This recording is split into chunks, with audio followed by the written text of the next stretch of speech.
Manever I say ma PENDREAM TV. PENDREAM TV there, I see them yopo. Welcome to PENDREAM TV, your number one source for the fearless political analysis and breaking stories in Ghana. Today we bring you another heated debate between Kwesi Pratt and Egyapa Mercer, as they got head on assessing John Mahama's government with nothing but fat. Stay tuned because the revelation and argument will shock you with the truth. Tourism Minister. Also with us is Mr. Kwesi Pratt Jr., who is a journalist and also an elderly statesman, not just a statesman. Kwesi, so the presidents in Japan and Singapore, what are your thoughts? Well, I'm not going to make any lengthy comment, but just to make the point that this is not just, the story is not just about business promotion. Right. It's about so many things. One, the story is about the fact that our credit ratings are improving, and that's a fact, you know. The story is also about the fact that we have achieved some measure of stability with our national currency, you know. So that's the story. That's part of the story which needs to be told. I'm not very happy when Africa and Ghana are seen just as markets. We are not just markets. We are human societies with all the different dimensions. And that is how we have to encourage countries to deal with us. You know, not just as markets, but as human communities, engage in all kinds of things and so on. Now, I say that part of the story just has to do with favorable credit ratings. The next question to ask is, what value do we put on these credit ratings?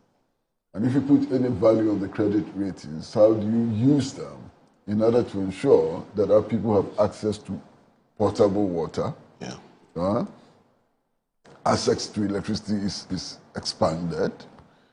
There's improvement in healthcare and so on. Those are the substantial questions. Okay? So, in a lot of ways, it's not just about how much so-called investment is coming into the economy, but it's about how that is going to impact on the lives of your people. And I want to have that conversation perhaps at a later stage. You know? I do not want to make a lot of comments on this matter. You know, I mean, yeah, and perhaps just to add, right. My good friend Egyapa raised the question of the 24-hour economy. Yeah. It's not a subject that I've studied in detail. Okay. But at least I do know that the Ports and Harbours Authority has announced that it is starting to operate on a 24-hour basis. We know that is a fact. We know that the DVLA has also announced plans to enable it to operate on a 24-hour basis and so on.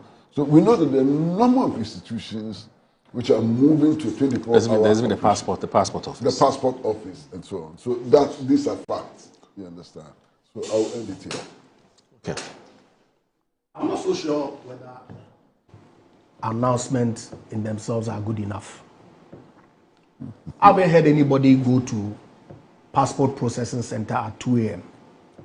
Unless, of course, you can demonstrate that your media house has gone to passport office at 2 a.m. to go and see people standing there going through the process of acquiring passports. Who were told that some DVLA office in Adenta, so you live in Weja, or the 24 hours, no, you live in Sekendi, or you live in Takwa, that part of Ghana is not part of the so-called 24 hour that was promised to all of us. Is that the suggestion? And you see, yes, are you a spokesperson for the NDC or government or something? How does speaking? So let me. What is true? What is the truth? What is the truth? Which one is the truth? What you're saying? I'm saying that. What you're saying is that, let's say you're talking about DVLA. So it has started in Adenta, so there's a problem. It just started. I haven't said so. From your own words. I'm saying that. If it starts from Adenta, the promise, you can move to Sekendi where you come from. So let it get there, and then we can have a conversation. Because as far as I'm concerned, Are you not recognizing the fact? Hold on. I haven't gone there to verify. I haven't gone there because I cannot, for the life of me, understand why I have to wake up at 2 a.m. to go for driver's license or to renew my roadworthy certificate. I cannot understand why I should do that. And so let's see, you are the media people, go there and go and find out whether indeed and in fact people are using these services. And let the people of Ghana know. But the point is this: the promise was not made to the people of Adenta, it was made to Ghanaians. So open it in every district and we can begin to have a conversation. Or the people of Sekendi who desire to wake up at 2 a.m. to go to driver's license should come to Adenta for that. Is that the suggestion? I do not think so at all. And look, it's good. Our credit ratings are improving. And why not? We got to a point where our economy was challenged. Right? But what is the cause of why our credit ratings are improving? We won't give credit that the debt exchange and all the things that the previous government did. Take off your glasses and I'll show you the data. You can read the Fitch report. Basic search. Ghana's sovereign credit ratings have seen positive revisions by all three major agencies in mid-2025, with Fitch upgrading its foreign currency ratings S&P. These upgrades reflect successful debt restructuring efforts. Fact. Sure, you've seen the document. But what were we told? And the debt restructuring, was it Akufo-Addo debt? Was Ghana's debt? Was it necessary? Certainly. Was it going to have consequences on a positive trajectory for our economy? Yes. So we can't give basic credit to that one too is too much to ask. I agree, government is a continuum. Certainly. Why not? But when you bastardize a previous administration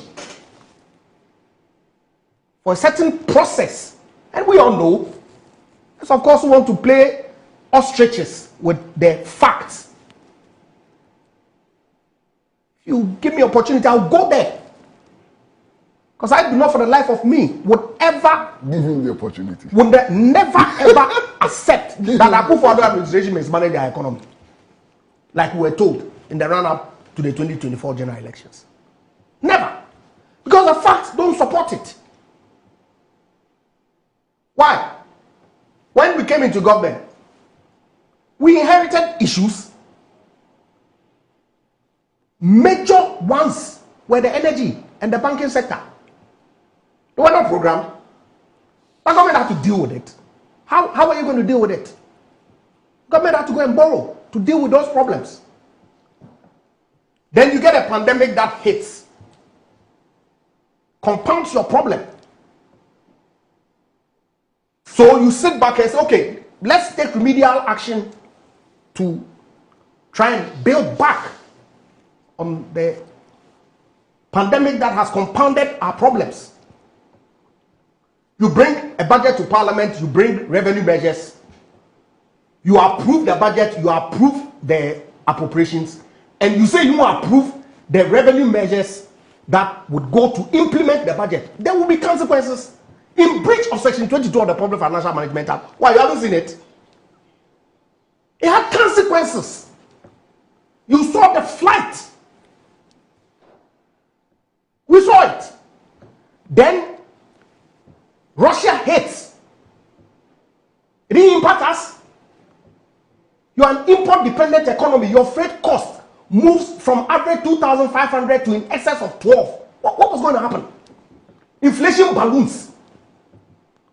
Finally passed the act 3 or 4 months after, when you have already breached the law and the consequences have already started visiting. You say it's mismanagement. There was a clear commitment not to go to the IMF. But the circumstances that we found ourselves in at the time required that that decision be taken. The president took it. The result was I needed to restructure all your obligations. I've worked in a bank for 7 years. I was there with your niece Ophelia at First Atlantic. So I'm just telling you, and restructuring of obligations is not a crime. It's not mismanagement. We did it. It came at huge cost to the government. People suffered. Pensioners, we saw them. People have investments that till date, they can't even liquidate all of it. That was necessary. And the dividends of those difficult decisions is what we are seeing today. That's what we shouldn't say it. We shouldn't. Oh, Kwesi, my madam. So all of this, what is it in response to? Moro. Because I'm lost. Well, how are you lost? Hold on. First of all, my brother, I just noticed something very interesting, which is not substantial. But your pronunciation of consequence has changed. The consequence. Yeah. That's how I pronounce it all the time. No, I've known you for some time. What is happening to you? I've been eating a bofun. Now he says consequence. Hey, my brother, no problem. That's by the side. And you know, Kwesi, it wasn't just the way he pronounced it. Yeah. But it was also how he opened his eyes. And some of my viewers are complaining that they feel intimidated. So he should tone down small. I apologize. Yes, and you know, you're very good friend, Robert Coleman. I say you are intimidating him, so you should relax small. Yes. No, it was when he got to the pronunciation of the word consequence. No, relax. No problem. Anyway, I'm not coming here again. Yeah, okay. No, please do come. Especially with this man. No problem. All right. No, I mean, Egyapa, my friend, I think you have a right. Nobody is going to begrudge you to question the collective wisdom of the people of Ghana as expressed in the election results of 2024. You are now twisting the issue. What has my view got to do with questioning the collective wisdom of the people? The people made a vote. I voted too. Agreed. Except that I wasn't part of the 57 or so percent. Fantastic. So let's not go to questioning the collective wisdom. I haven't questioned any collective wisdom. They made a decision. Yeah, they took a decision, same as they took in 2016. Exactly. So what's the issue? Exactly. And behind let's not bring these tangential trying to cite people against. I mean, what is questioning the collective wisdom? I don't question any collective wisdom. Please let me. Whether or not the economy was doing well, okay. Whether or not the social sector was doing well, and so on, all of those, can be expressed or were expressed in the outcome of that election. And I think it's important that we respect the outcome of that election. Rather, create the impression that the people of Ghana in their collective made mistakes. I don't think that they made mistakes. Look, the facts are clear. Within the last 7 months, inflation figures have improved substantially. Within the last 8 months, the value of the cedi has appreciated from 17 to $1 to about 10, 11 to $1. This is also a fact. You understand? It's also a fact that credit ratings have improved. These are all facts. No matter what you say, we cannot run away from these basic facts. For me, what we are discussing now is whether or not some measures have been started which will lead to a fulfillment of some of the promises which were made. And you admit that they have started, except that you say that they have not covered the whole country. The mandate is for 4 years, it's not for 8 months, my brother. The Kwesi, he says until he gets to second data credit, he's not prepared to give any credit. But that's exactly what I'm saying. I'm quoting him right. Yes. That it may have started, but it hasn't got into second data credit, and therefore there's no credit. Yes. No problem with that. I have nothing more to say, my brother. Okay. Let's move All right. Now I'll respond because it is not true. Oh, you respond to this one? Why not? Okay. Why? Exchange rate was not 17 cedis. You see the consequences of what you are doing. Exchange rate was not 17 cedis in January when the Akufo-Addo administration. 14.7. Thank you. So let's not talk 17 because that's not true. Yeah. Yes, it got there at a point. At some point, yes. Oh, so now you are doing that you got there. But see, it did get there. No doubt. Well, we are all living here. And now, how much is it? Well, it's 11. And is that not an No, it's but of course, I agree that. See. Yesterday, I listened to Dr. Prempe, my former boss. Okay. Kwesi saying. Opoku Prempe. We've heard what the IMF has said.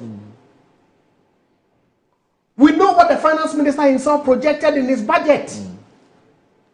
The city exchange rate and its consequences on revenue. Hey, you are repeating this word. Oh. My friend, you are repeating this word. What did you say? Consequences.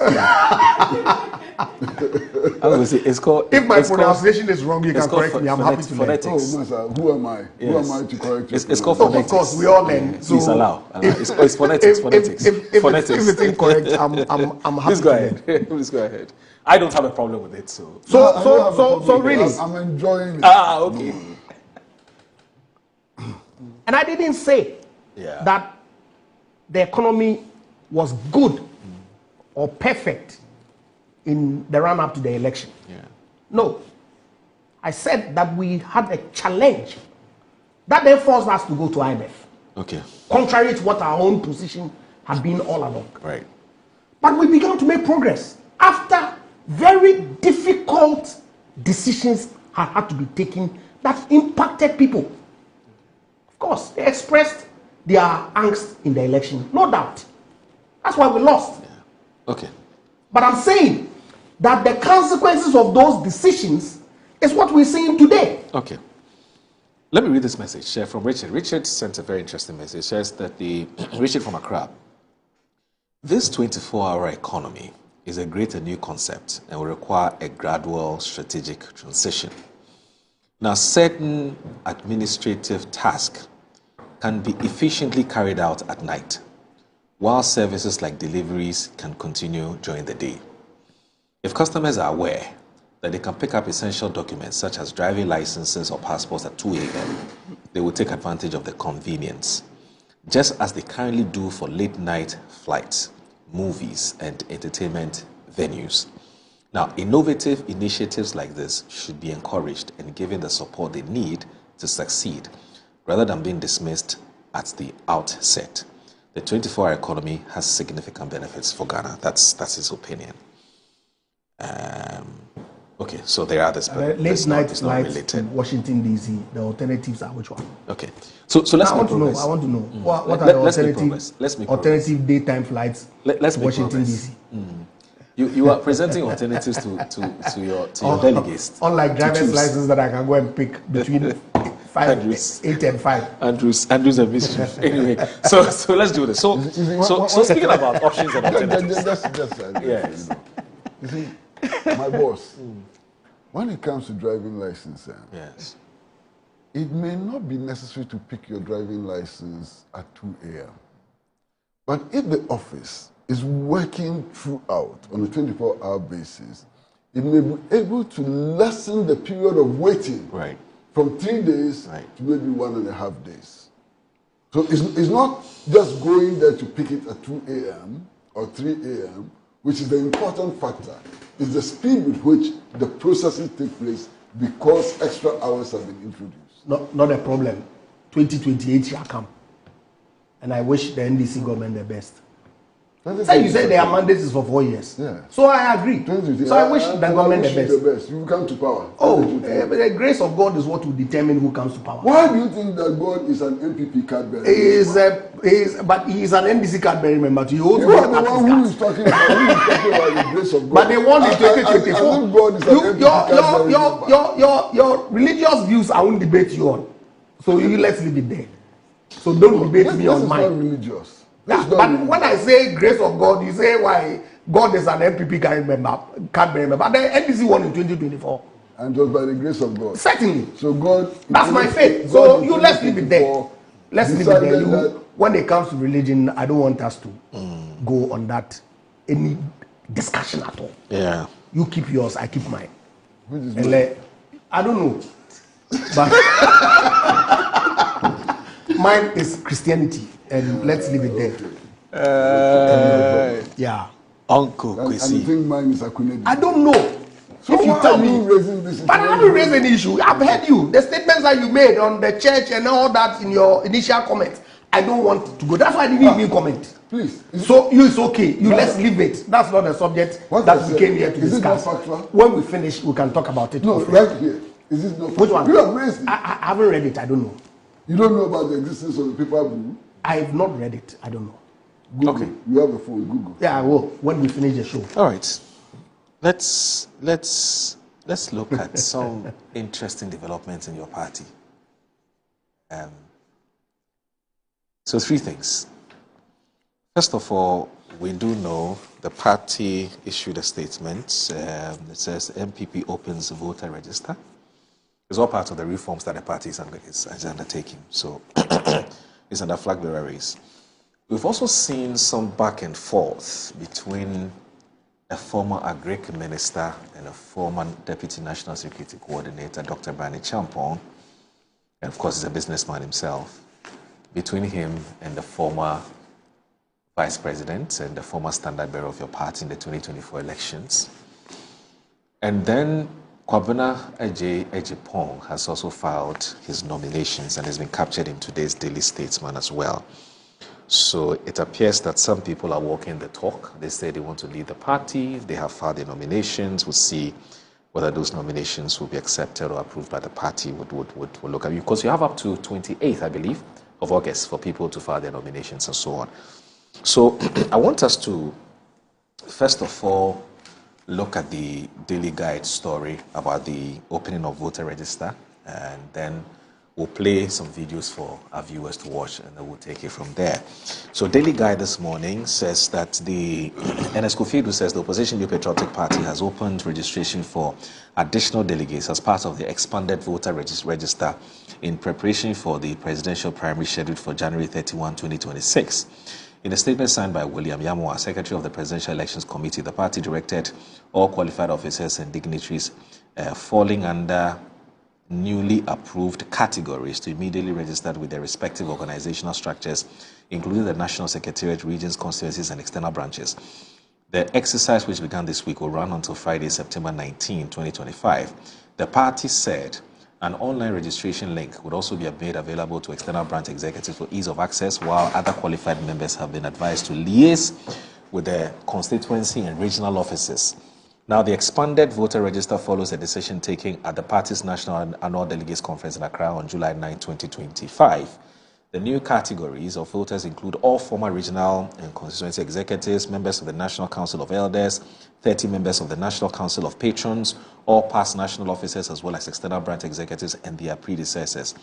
Also added are TESCOM presidents from recognized tertiary institutions, the National TESCOM Coordinator, Regional Coordinator, and designated TESCOM patron. You know, this matter was very contentious in the past, this TESCOM matter.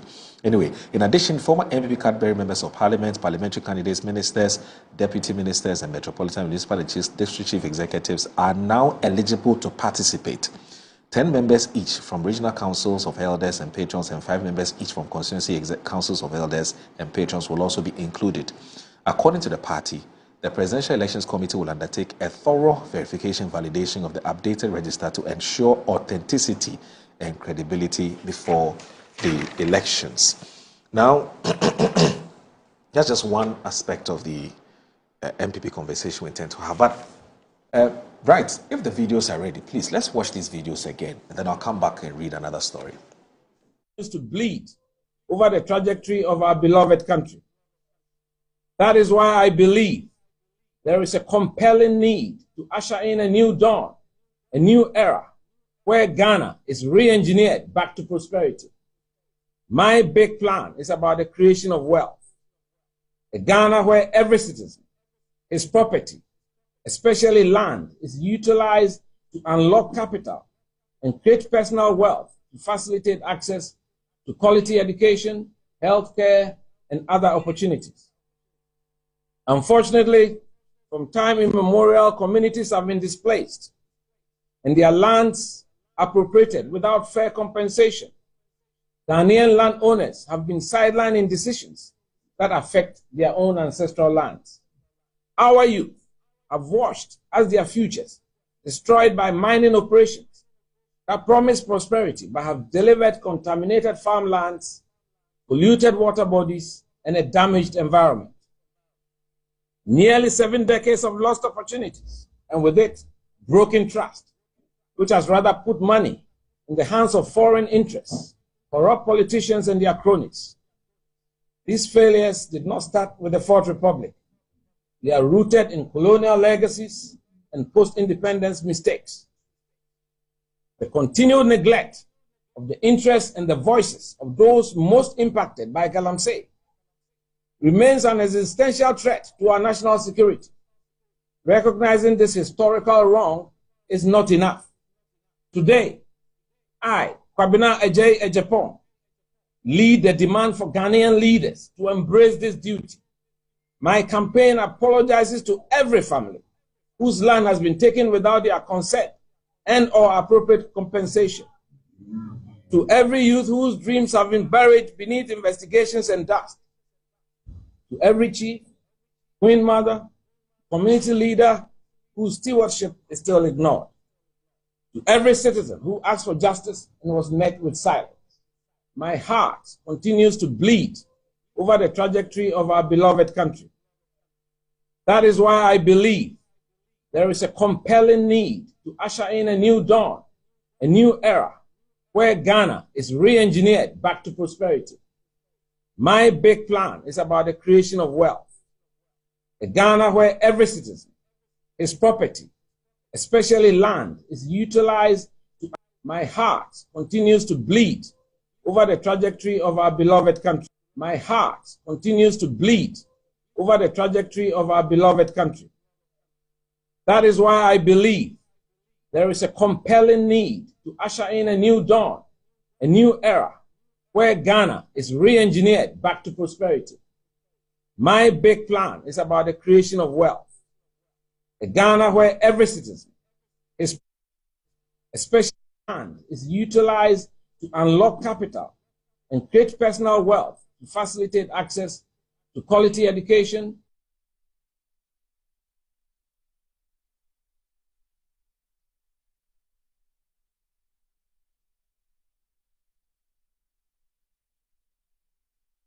All right.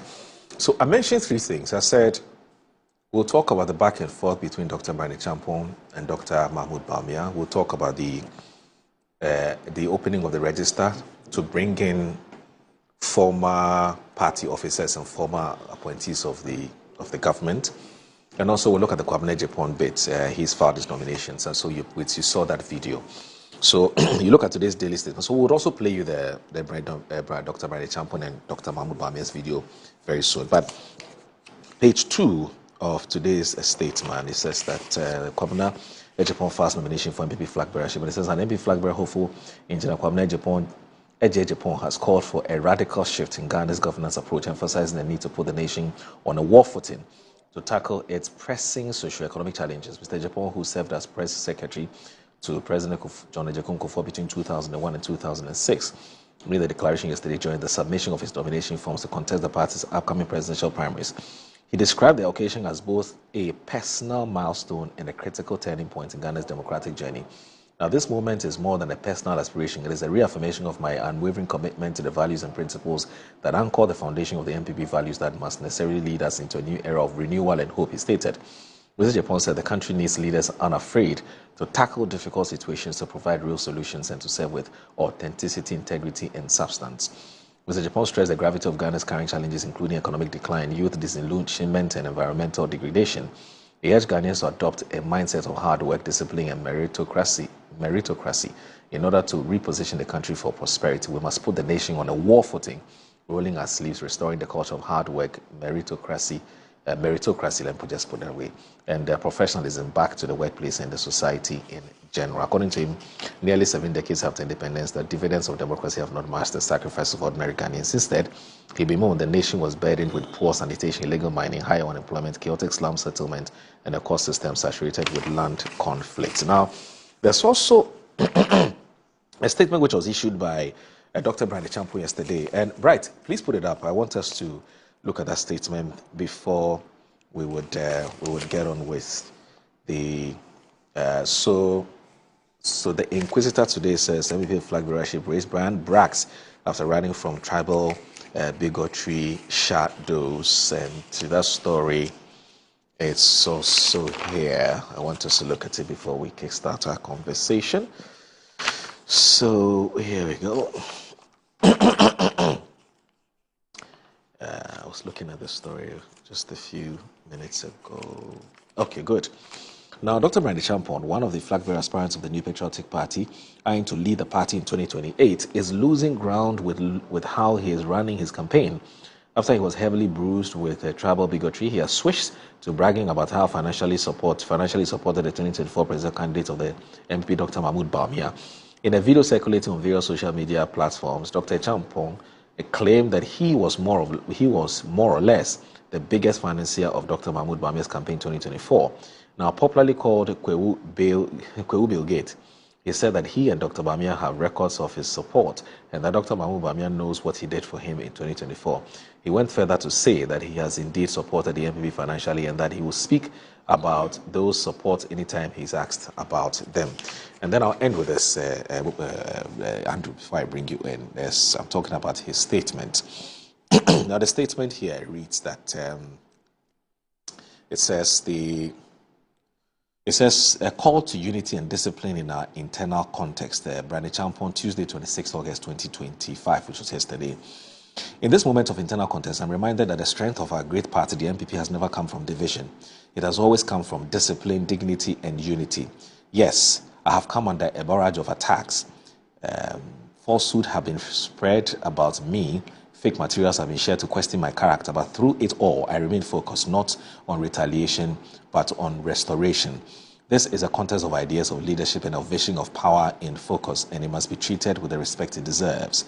I respectfully call on all who support me to refrain from intemperate language, personal attacks, and the circulation of false materials. Let us not mirror the tactics we seek to rise above. We are building something far greater than a campaign. We are building a movement to unite and rebuild our beloved New Patriotic Party. Let our words heal, not harm. Let our actions inspire, not inflame. Let our conduct reflect the future we are determined to lead. Together we unite, together we rebuild. And signed, Dr. Brandy Champon, Member of Parliament, Abetifi Constituency, Presidential Hopeful, New Patriotic Party, NPP. So that's a statement he issued yesterday. Now, we're still waiting to play that video. But whilst at it, Andrews, what's happening in your party? Dr. Mahmoud Bawumia belongs to a sect or a tribal group that is involved in some conflict somewhere in Ghana, and that affected you, significantly in the last elections as far as the upper regions are concerned, and the person says they have the data, and he says you can't discount the religious factor. So this ethno-religious, conversation or narrative which has crept into your campaign. Now, I want us to, so let's watch this video and then we'll play that to Dr. Mahmoud Bawumia as well. So that's Dr. Brian Champon. Second is to deal with that issue of tribal bigotry. Which tribal bigotry I do not know anything about. Facts are sacred, comments are free. If I meet with senior party officers or party officials, across board. We should be able to have a frank indoor conversation. Some things we should be able to talk about amongst ourselves. It will not go out. And when we go out, we agree on what we present to the general public. It cannot be that if we are frank with ourselves internally, it is misconstrued as something else. I have not made any tribal comments, statements of any nature anywhere in this country. I have said that the data is obvious. There is an MPP problem and there's a candidate problem. And the candidate problem is unique and it affected us. The MPP problem we may be able to overcome in 3 years. We need to see if we can overcome the candidate problem in 3 years. And if we cannot overcome the candidate problem within 3 years, then the decision is ours. This is something, a conversation that we have internally with party people. And when you have these conversations, they are not tribal comments. Indeed, MPP, sometimes we make certain decisions. I remember when I was the chief of staff to the then chairman, Jacob Echebi-Lamte, decisions were made for Greater Accra that if you are not a GA, there are certain things, constituencies we will not allow you to contest. You cannot come and say you are John Mercer from Ashanti and the MPP will allow you to contest Ododo. Clote Colley, we have the constituency chairperson is even an Akan, but for parliamentary, the party will not allow you. I think we're about 5 constituencies, about 5 or so constituencies that the party took a decision that if you are not a GA, we will not allow you to contest those. It didn't mean that the MPP was a tribalistic party. We went into an election where I supported the whole idea that if we bring Dr. Bawumia, we will get the votes from the north. That if we bring Dr. Bawumia, we will get the vote from the Zongos. He told me I believed him. He told the whole party we believed him. Indeed, in the general election, he told the whole country, except that they didn't believe that. And so when we come back to the drawing table, we evaluate those statements, the promises. You promised us that when we bring you, you bring the Zongos. The data shows that the Zongos did not come. You promised us that when we vote for you, you will give us the north this. These are your own words. It was fine then. You can imagine if I was a candidate and I had said anywhere that because I am the candidate, we will get the Akan vote and we will get the Muslim vote, I would have been crucified. It's not possible for me to say that. But it was said. It was said then. It was not, nobody took it out of term, out of context. Nobody accused anybody of being tribal. The statements that I made were facts that I was sharing with party people. It is only those who want to do propaganda that are out to town on it. I have no problem at all with it. This is a political season. Things that are said clearly will be twisted, and I understand that is part of the game. This is what we call the post-truth era, and I understand it.